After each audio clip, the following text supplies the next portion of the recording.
Remote sensing introduction part 1 में हम लोगों ने रिमोट सेंसिंग के डिफिनीशन तथा रिमोट सेंसिंग कैसे काम करता है इसके विषय में डिस्कस किया था।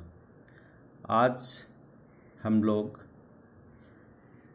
रिमोट सेंसिंग के कुछ और बेसिक बातों को डिस्कस करने जा रहे हैं ताकि हम उसे बेहतर ढंग से समझ पाएँ।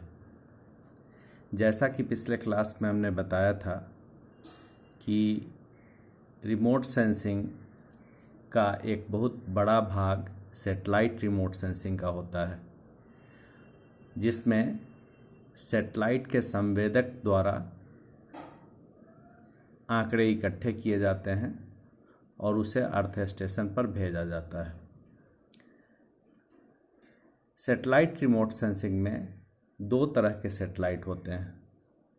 पहला जियो स्टेशनरी सैटेलाइट और दूसरा sun synchronous satellites. Geo stationary satellite का ऑर्बिट इक्वेटोरियल होता है, यानी वह इक्वेटर के समानांतर पृथ्वी के चारों ओर चक्कर लगाता है। इसका ऑर्बिटल पीरियड 24 आवर्स का होता है।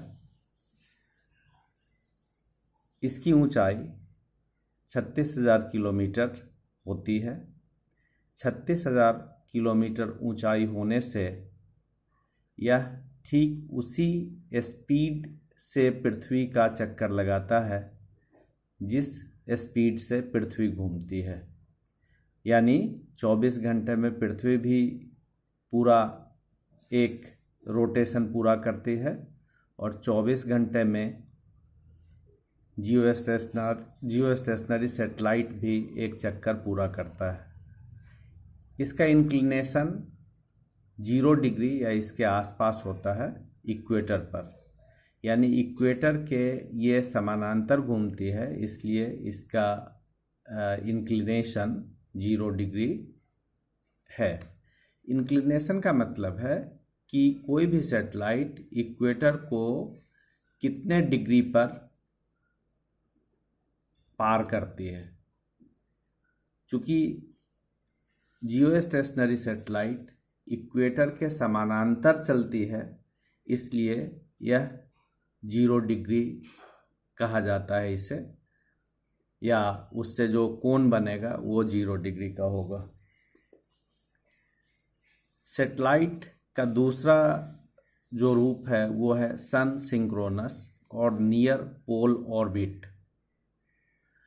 सन सिंक्रोनस का मतलब हुआ, हिंदी में इसे सूर्य तुल्यकालिक कहते हैं। सूर्य तुल्यकालिक या नियर पोल ऑर्बिट का मतलब हुआ कि यह उत्तर से दक्षिण की तरफ, यानी दोनों को पोल को मिलाते हुए यह पृथ्वी के चक्कर लगाती है। नियर वर्ड इसलिए लगाया गया है कि ये ज़रूरी नहीं है कि एग्जैक्टली 90 डिग्री नॉर्थ और 90 डिग्री साउथ को छूता हुआ ये सैटेलाइट पार करे, बल्कि पोल के आसपास से होकर के ये गुजरती है। जैसे लैंडसेट में तकरीबन पोल से 9 डिग्री के दूरी पर यह चक्कर लगाती है। यूरोपियन स्पेस एजेंसी के अनुसार 20 से 30 डिग्री दूरी तक पोल से यदि यह चक्कर लगा रही है तो उसे हम पोलर ऑर्बिट या नियर पोलर ऑर्बिट या सन सिंक्रोनस सैटेलाइट कहेंगे। इसका इंक्लिनेशन 90 डिग्री होता है, यानी यह इक्वेटर को जब पार करती है तो तकरीबन 90 डिग्री का कोण बनता है।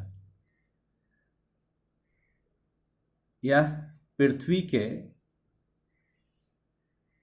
किसी भी पॉइंट को ठीक उसी लोकल टाइम पर पार करती है।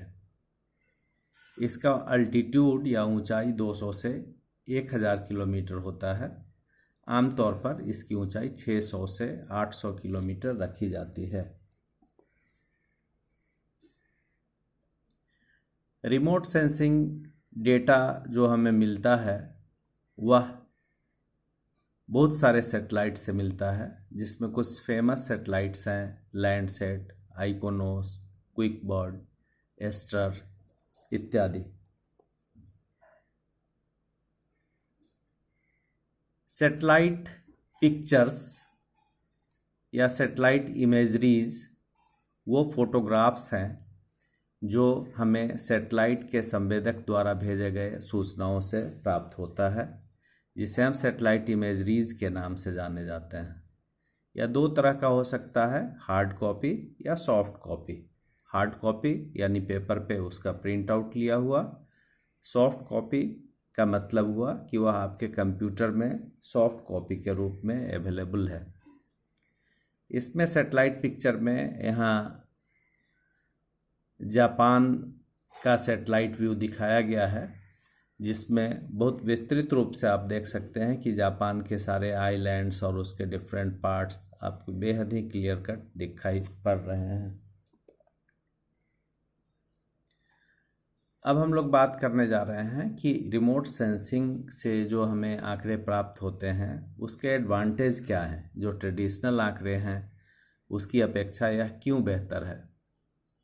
सबसे पहली बात कि यह बहुत विशालकाय क्षेत्र का हमें व्यू देता है और उसके विषय में हम आसानी से जानकारी प्राप्त कर सकते हैं। दूसरी बात कि यह जियो रेफरेंस्ड इंफॉर्मेशन तथा डिजिटल इंफॉर्मेशन हमें देता है। जियो रेफरेंस का मतलब हुआ कि पृथ्वी के किसी भाग का जब हमें इमेजरीज मिलता है तो हमें एग्जैक्टली उसमें लैटिट्यूड और लॉन्गिट्यूड बहुत प्रिसाइज परफेक्शन के साथ दिया हुआ होता है, जिससे हम ये जान सकते हैं कि यह पृथ्वी के एग्जैक्टली किस भाग का है।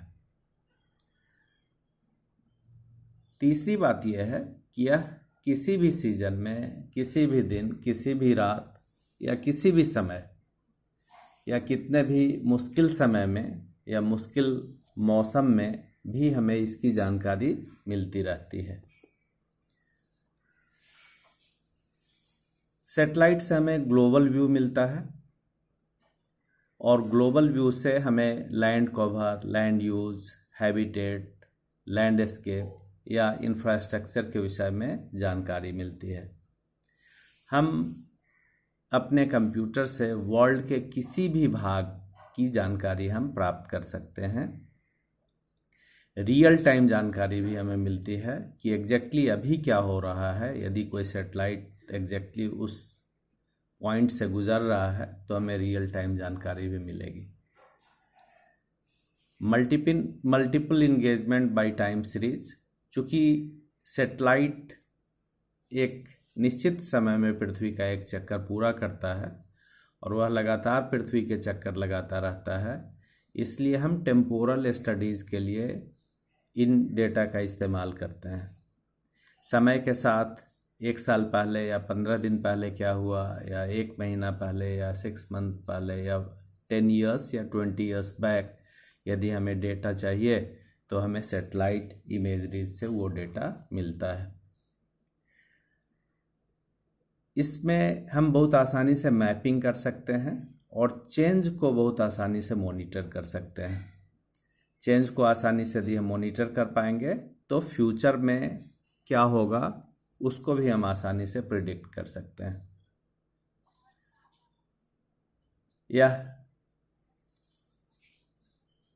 बेहद ही कम कॉस्ट में हो सकता है, समय की बहुत ज़्यादा बचत हो सकती है, लेकिन सिर्फ इसमें टेक्निकल नॉलेज की आवश्यकता होती है। बिना टेक्निकल नॉलेज के हमें बहुत ज़्यादा जानकारी हम इससे नहीं निकाल सकते। अब हम लोग इसके एप्लीकेशन की बात करने जा रहे हैं कि रिमोट सेंसिंग का इस्तेमाल किस किस तरह के आंकड़ों को इकट्ठा करने में और उसके एनालिसिस में हम लोग कर सकते हैं। सबसे पहला है अर्बनाइजेशन एंड ट्रांसपोर्टेशन। शहरीकरण जो हो रहा है उसके विषय में हम बहुत सटीक जानकारी हमें इससे मिलती है, जिससे हम बेहतर अर्बन प्लानिंग कर सकते हैं। रोड नेटवर्क कहाँ से कहाँ तक कैसा है, उसकी चौड़ाई कितनी है, वो पक्का है, कच्चा है या किस तरह का है, उसकी जानकारी हमें मिलती है। इसलिए ट्रांसपोर्ट प्लानिंग यदि हमें करनी हो तो इसके लिए बहुत बेहतर है। सिटी हमेशा स्टैग्नेंट नहीं रहता, बल्कि वह हमेशा उसका विस्तार होता रहता है और उस विस्तार की भी जानकारी में बहुत बेहतर ढंग से मिलती है कि सिटी किस डायरेक्शन में किस स्पीड से बढ़ रही है और हम किस तरह से प्लानिंग करें कि बेहतर सिटी प्लानिंग हो पाए। सिटी बाउंड्री बाय टाइम भी हमें पता चलता है।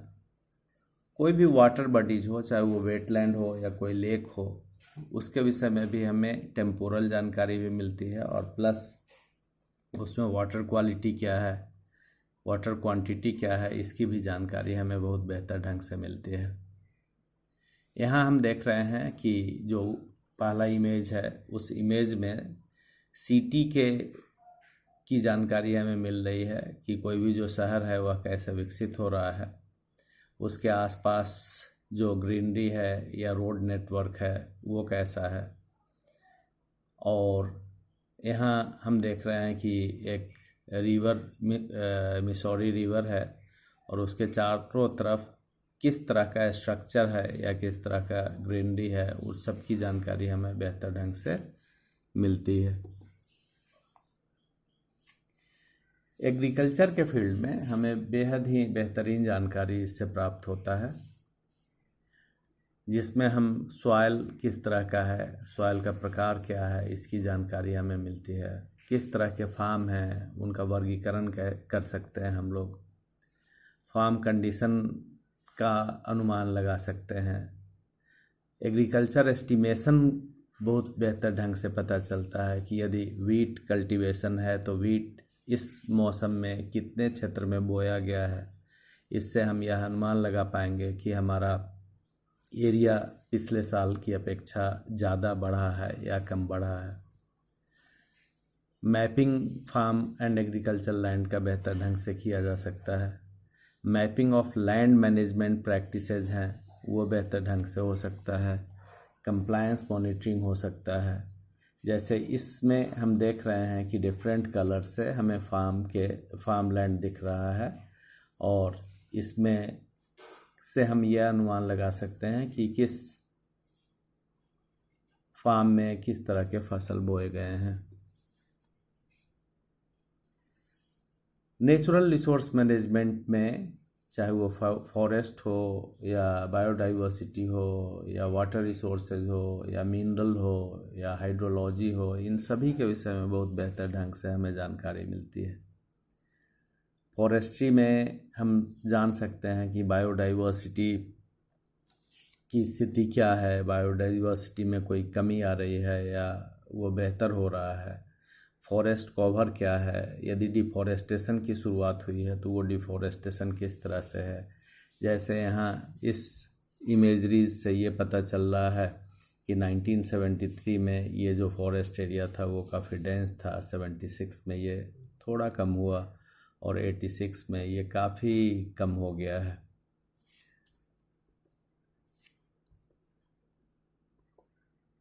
इसी तरह से हमें वाटर रिसोर्स मैनेजमेंट के लिए भी हम रिमोट सेंसिंग इमेजरीज का बहुत बेहतर ढंग से इस्तेमाल करते हैं। कोई भी वाटर बॉडीज है उसका रिफ्लेक्टिविटी बिल्कुल अलग होता है, तो वाटर बॉडीज जहाँ भी है उस वाटर बॉडीज का हम मैपिंग कर सकते हैं। उसमें वाटर क्वालिटी क्या है उसको भी मोटे तौर पे मैनेज किया जा सकता है। हैबिटेट एनालिसिस में किस तरह के हैबिटेट किसी फॉरेस्ट एरिया में हैं या किसी बायोडाइवर्सिटी एरिया में हैं, उसका अनुमान हम लोग लगा सकते हैं, उसका मैपिंग हो सकता है, प्लानिंग हो सकता है। इन्वायरमेंटल असेसमेंट में इसका इस्तेमाल होता है। पेस्ट अथवा डिजीज़ आउटब्रेक, यदि किसी फसल में या फॉरेस्ट एरिया में कोई डिजीज़ हुआ है या फॉरेस्ट फायर की स्थिति है तो उसे भी हम बहुत बेहतर ढंग से और रियल टाइम में उसकी जानकारी हम प्राप्त कर सकते हैं। क्योंकि यदि किसी भी लीफ पे यदि पेस्ट लगा है तो वो अनहेल्दी लीव्स होंगे और वो किसी हेल्दी लीव्स से अलग दिखेंगे। तो हम ये अनुमान लगा सकते हैं कि किसी फॉरेस्ट में या किसी एग्रीकल्चर फील्ड में पेस्ट के कारण कितना बड़ा क्षेत्र जो है वो इन्फेक्टेड है। इम्परवियस सरफेस की मैपिंग कर सकते हैं कि कोई भी जो सरफेस है वो पोरस है या नॉन पोरस है, इम्परवियस है या नॉन इम्परवियस है, या उसमें किस तरह के की जियोलॉजी है, या किस तरह की चट्टानें हैं, या किस तरह का मिनरल है, इसकी जानकारी भी हम बहुत सटीक रूप से प्राप्त करते हैं। हाइड्रोलॉजी में या मिनरल एक्सप्लोरेशन में या जियोमॉर्फोलॉजी में भी हम बहुत बेहतर ढंग से जानकारी प्राप्त करते हैं। जैसे इस इमेज में दो इमेज है और इस दोनों इमेज में हमें ये पता चल रहा है कि किस तरह से डिफॉरेस्टेशन हुआ है। और इस डिफॉरेस्टेशन में आप ये देख रहे हैं कि ये एरिया जो है ये काफ़ी फॉरेस्टेड है।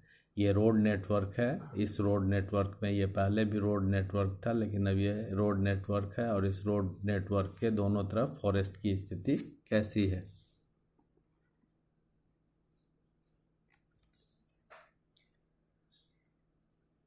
लैंड यूज में या लैंड कवर में, लैंड यूज का मतलब हुआ कि पृथ्वी के सतह पर vegetation, urban infrastructure, water, lake, mountain, transportation network, building इत्यादि कैसा है, यानी लैंड का इस्तेमाल किस तरह से हो रहा है, उसे मोटे तौर पर लैंड यूज कहते हैं। इसकी जानकारी हमें बहुत बेहतर ढंग से मिलती है। मैपिंग के लिए हम लोग बहुत ज़्यादा इसका इस्तेमाल करते हैं। और सच बात यह है कि जो ट्रेडिशनल मैपिंग था वो अपनी जगह पे है अभी भी, लेकिन जो ज़्यादातर मैपिंग अभी हम कर रहे हैं वो सैटेलाइट इमेजरीज के थ्रू कर रहे हैं। और जो ट्रेडिशनल हमारे पास मैप थे और जो अभी इमेजरीज हैं, उन दोनों को ओवरलैप करके हम बिल्कुल लेटेस्ट मैप क्रिएट कर सकते हैं, जिसमें स्टीरियोग्रामेट्री टेक्निक्स एयर फोटो के लिए यूज होता है और रडार इंफ्रोमेट्री तकनीक यूज होता है।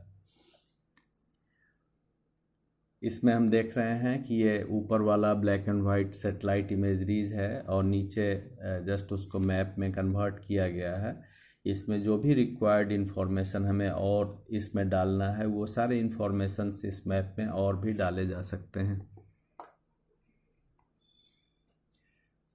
कुछ इमेज प्रोसेसिंग सॉफ्टवेयर्स हैं जो कि बहुत ज़्यादा इस्तेमाल होते हैं, जिसमें से ईडास imagine, env, Elvis and ArcGIS बेहद फेमस हैं। QGIS ओपन सोर्स में अवेलेबल है, जिसका फ्रीली कोई भी व्यक्ति इस्तेमाल कर सकता है।